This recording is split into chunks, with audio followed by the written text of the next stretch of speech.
You've been lied to about Roman soldiers. Every movie shows them feasting on roasted meats and wine like they're at some ancient fraternity party.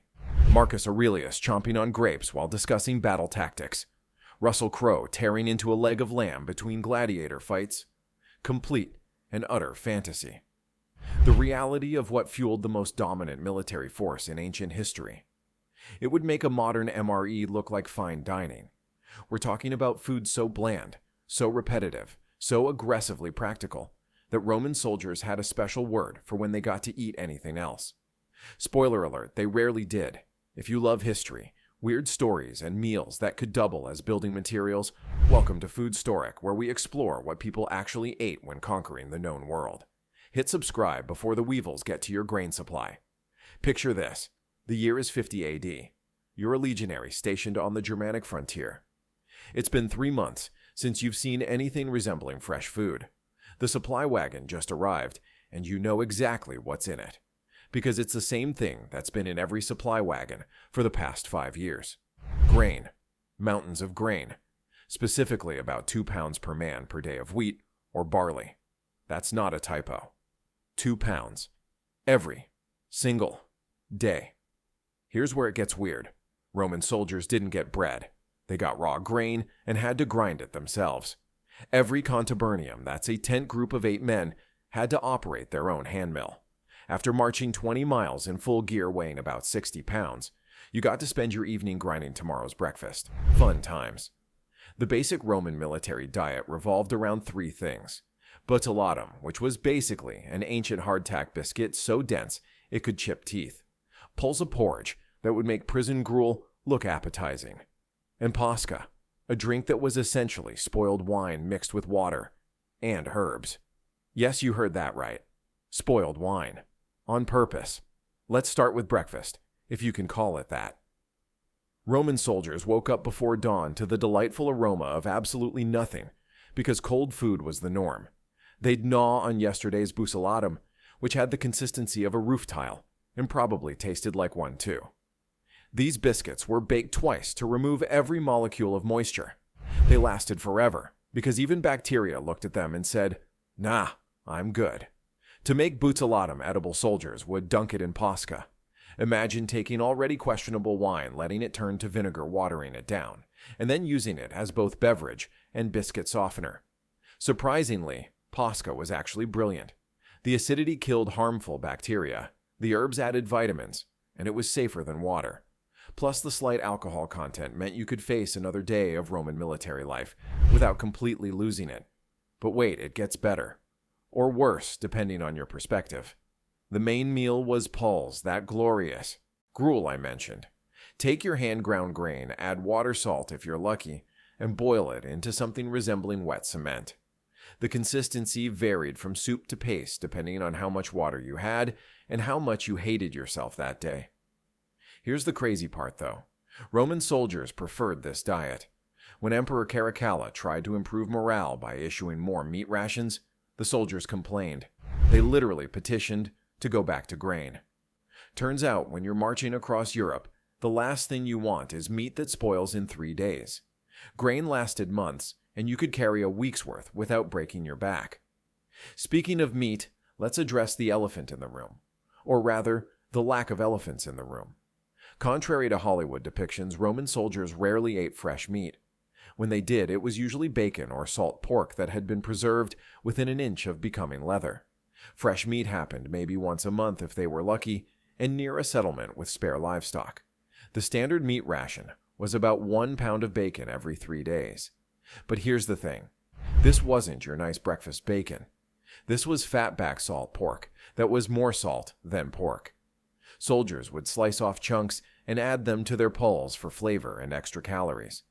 The salt content was so high, it probably counted as a chemical weapon. Now you're probably thinking surely they supplemented with local food, foraging, hunting, fishing something.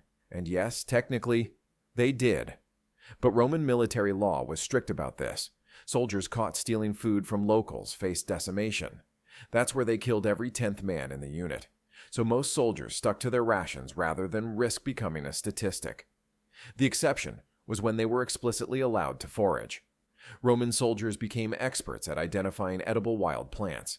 They'd collect wild garlic, onions, herbs, anything to make the endless pulse slightly less soul-crushing.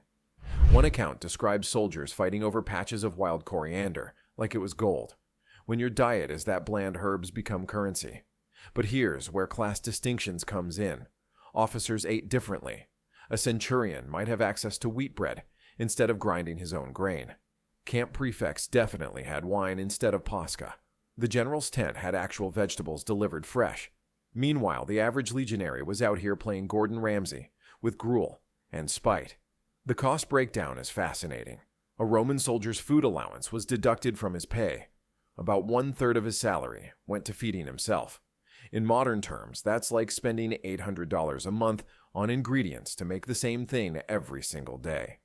Except you also have to mill your own flour, and your kitchen is a fire pit in hostile territory. Let's talk beverages beyond the infamous posca. Water was available but risky. Roman military engineers were geniuses at building aqueducts and securing water supplies, but in enemy territory, you took your chances. Beer was considered a barbarian drink, though soldiers stationed in Gaul and Germania eventually developed a taste for it. Milk was for babies and barbarians. So posca, it was morning, noon, and night. On special occasions, like after a victory or during religious festivals, the meal situation improved dramatically. Soldiers might get fresh bread, olive oil, actual wine, and gasp, fresh meat. These feast days were so rare soldiers would write home about them. One letter found in Roman Britain describes a soldier's joy at receiving proper bread and unwatered wine, like he'd won the lottery. The religious restrictions were minimal compared to later periods, but they existed. Certain days required fasting or avoiding specific foods. Roman soldiers were expected to participate in these observances, which meant some days the only meal was a handful of dried chickpeas and water. Imagine maintaining peak physical performance on that. Winter was its own special hell. Fresh vegetables disappeared entirely. The diet became even more monotonous if that was possible. Soldiers relied on stored grain, dried legumes, and whatever preserved foods hadn't rotted. Scurvy was common despite the vitamin C in posca. Descriptions from winter camps talk about soldiers with bleeding gums, loose teeth, and wounds that wouldn't heal. The glamorous life of a conquering hero. Here's a fun fact: Roman soldiers were issued acatum, basically vinegar, as part of their rations.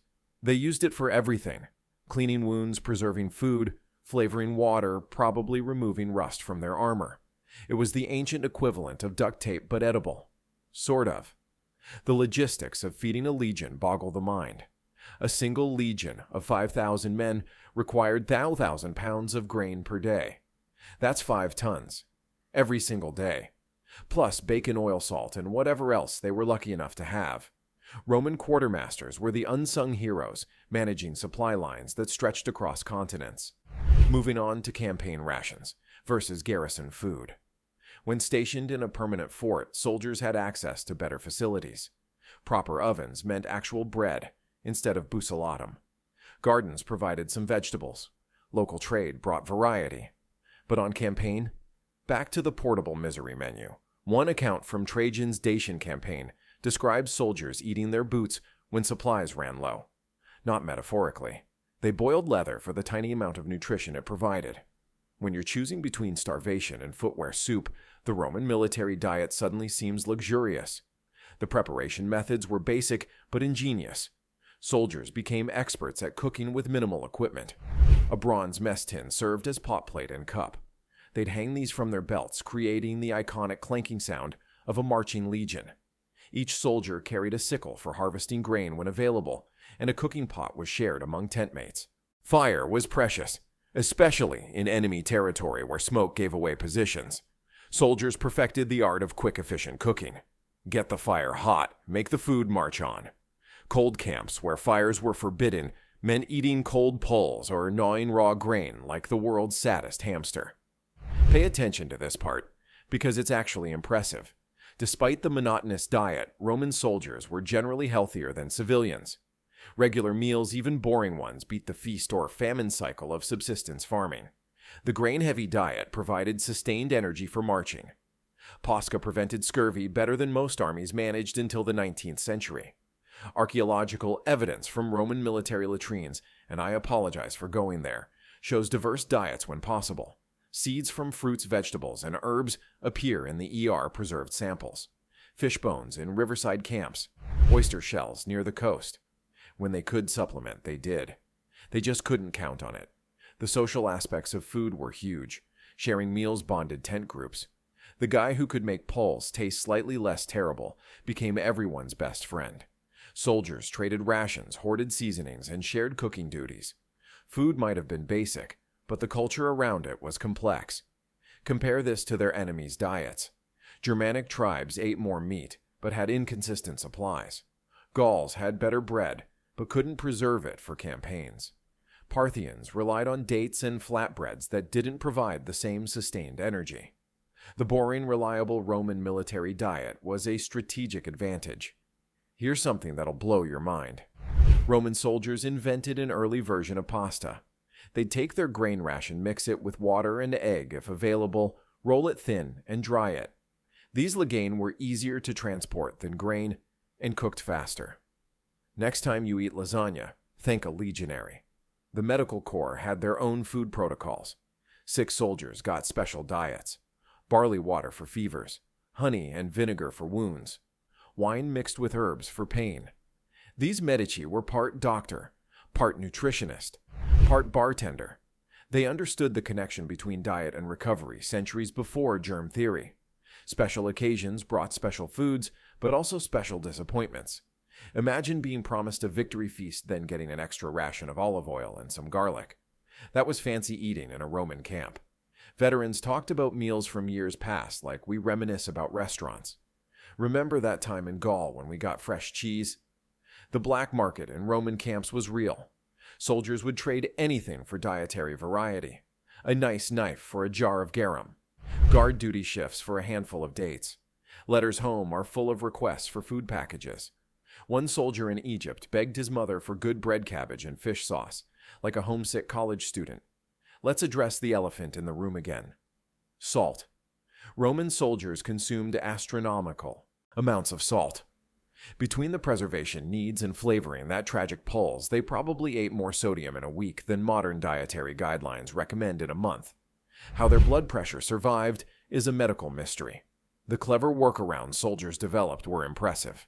They'd bury eggs in grain to preserve them, ferment cabbage into something resembling sauerkraut, make cheese from any available milk, create fish sauce from tiny catches. Necessity bred culinary innovation even if the results were questionable. Regional variations existed within the standardized system. Legions in Britain added local herbs. Egyptian garrisons used different grains. Syrian posts had better access to spices. But the core diet remained depressingly consistent. 2 pounds of grain make pulls survive repeat. Here's the real kicker about Roman military nutrition. It worked. These guys conquered most of the known world on a diet that would make a pigeon weep. They marched thousands of miles, built incredible fortifications, and dominated battlefields, while eating basically the same thing every day for 25 years of service. The retirement feast was legendary. After completing their service, soldiers received land bonuses and citizenship. But the first thing most did, eat anything that wasn't pulls. Accounts describe veterans weeping over their first real bread in decades. Some reportedly couldn't stomach rich foods after so long on military rations. Food poisoning was a constant threat. Spoiled grain could devastate a legion faster than enemy arrows. Quartermasters who allowed supplies to rot-faced execution. Quality control was literally life or death. Still, outbreaks happened. Imagine defending a fortress while half your garrison has food poisoning. Historical accounts suggest this happened more than commanders like to admit. The surprising nutritional completeness of the diet deserves recognition. Grain provided carbs and some protein. Occasional legumes added more protein and vitamins. Posca gave vitamin C. Salt pork provided fats. Wild herbs contributed micronutrients. It wasn't gourmet, but it covered the basics better than many historical diets. Trade routes influenced what reached the camps. Legions near the Silk Road might get spices. Mediterranean posts had better olive oil. Northern garrisons suffered through butter when they could get it, which Romans considered barely edible barbarian grease. Location mattered even in the standardized system. The transition from republic to empire changed some things. Professional soldiers replaced citizen levies. Permanent bases allowed for better food infrastructure. Supply lines became more reliable. But the basic diet remained stubbornly unchanged. If it ain't broke and it keeps conquering, don't fix it. Weather extremes tested the system. Desert campaigns required different preservation methods. Alpine posts needed higher calorie rations. Soldiers in Britain complained constantly about the cold and the food in equal measure. One graffiti in Vindolanda reads, "The British food is terrible," which honestly fair. The psychological impact of food monotony was real. Soldiers developed elaborate fantasies about post-service meals. They describe imaginary feasts in painful detail. Food became an obsession in letters home. Modern military psychologists recognize this pattern. Boring food affects morale more than dangerous missions. Punishments involving food were common. Reduced rations for minor infractions. Barley instead of wheat for cowardice. Water instead of posca for theft. The ultimate punishment was being forced to camp outside the fortifications and forage for yourself. In hostile territory, this was basically a death sentence with extra steps. The genius of Roman military nutrition was its simplicity. No complex recipes requiring special ingredients. No dependence on local supplies. No variation that enemies could exploit. Just grain, water, salt, and determination. Boring, efficient, devastating, effective. Religious festivals provided the only regular variety. Saturnalia brought wine and honey cakes. Mars's feast days meant extra meat. Local deities were honored with regional foods. Smart commanders used these occasions to boost morale. Nothing says, "We care like an extra oil ration on Jupiter's birthday." The legacy of Roman military diet lives on. Modern armies still prize non-perishable rations. MREs are basically bucelatum with better marketing. The principle remains the same. Feed soldiers efficiently, if not enjoyably, and focus on conquest, not cuisine. Though thankfully, we've moved past the posca. Siege warfare created unique challenges. Defenders and attackers both faced starvation. Roman siege works included supply line protection, but extended sieges meant even stricter rationing. Accounts from the Siege of Masada describe soldiers mixing sawdust into their poles to make it last longer. Rock Bottom had a basement. The contrast with Roman civilian diet was stark. Urban Romans enjoyed varied foods from across the empire. Garum from Spain, olive oil from Greece, wine from everywhere. Meanwhile, their soldiers protecting this trade network gnawed on brick-hard biscuits. The irony wasn't lost on the legionaries. Medical understanding influenced rations more than you'd think. Romans believed certain foods had properties beyond nutrition. Garlic for strength, onions for courage, beans for digestive regularity, which in close quarters mattered. The diet wasn't just about calories, but about creating optimal soldiers. Corruption in the supply chain was a constant battle. Quartermasters skimming supplies, selling good grain, and replacing it with moldy alternatives, padding inventory reports. The punishments were severe, but the temptation remained. Where there's a military budget, there's someone trying to skim it. The actual taste of Roman military food is lost to time, but we can guess. Imagine unsalted oatmeal mixed with despair. Add the texture of wet cardboard. Season with whatever plants don't immediately kill you. That's probably generous. Veterans described civilian porridge as impossibly luxurious, which tells you everything. Food security shaped military strategy. Campaigns were planned around harvest seasons. Supply lines dictated possible routes. Enemy granaries became primary targets. Burning crops was standard tactics. Starvation was a weapon wielded by both sides. Empty stomachs ended more campaigns than pitched battles. The social hierarchy of eating was complex. Generals ate separately, but not always better. Showing solidarity by sharing soldiers' rations was good leadership. Julius Caesar famously ate poles with his men before battles. Augustus preferred simple military food even as emperor. It was performative, but effective. Preservation techniques were constantly refined. Smoking, salting, drying, fermenting. Roman soldiers could make anything last longer, though whether you'd want to eat it after was questionable. They pickled everything. Eggs, vegetables, meat, things that shouldn't be pickled. If it could theoretically provide nutrition, they found a way to preserve it. The end of the Western Empire saw dietary changes. Barbarization of the army brought different food traditions. Germanic preferences influenced rations. Quality declined as supply chains collapsed. The legendary Roman military diet became a casualty of the empire's fall. Probably no one mourned it. Looking back, the Roman military diet was a masterpiece of practical nutrition. It wasn't pretty, wasn't tasty, wasn't varied, but it fed the ancient world's most successful military machine for over 1,000 years. It turned farmers into soldiers who could march 30 miles, then build a fortress, then fight a battle, all on grain porridge and determination. The lessons are surprisingly relevant. Simple, sustainable nutrition beats complex systems. Reliability trumps variety in challenging conditions. Shared hardship builds unity. And humans can adapt to almost anything if the alternative is worse. Roman soldiers proved that conquering the world doesn't require good food, just enough of it. Modern soldiers eat better, thank Jupiter, but the core challenge remains. How do you feed fighters efficiently in hostile conditions? The Roman answer of grain grunt and get on with it might not satisfy modern palates, but it conquered everything from Britain to Persia. Sometimes boring is exactly what you need. So next time you complain about meal prep or eating the same lunch twice, remember the legionary. 25 years of pulse. Every single day. Your sad desk salad suddenly seems like a feast fit for Caesar, which honestly, compared to what actual Caesar's soldiers ate, it basically is. The Roman military diet proves that humans are incredibly adaptable, disgustingly practical, and capable of achieving extraordinary things on extraordinarily bad food. It wasn't glamorous, but it was effective. And in the brutal arithmetic of ancient warfare, effective beat delicious every single time. What's truly wild is that we romanticize this period. We imagine feasts in the officers' tents, wine flowing like water, exotic foods from conquered lands. The reality was grain porridge, spoiled wine, and whatever weeds looked least poisonous. The glory of Rome was built on a foundation of truly terrible food. And somehow, that makes their achievements even more impressive.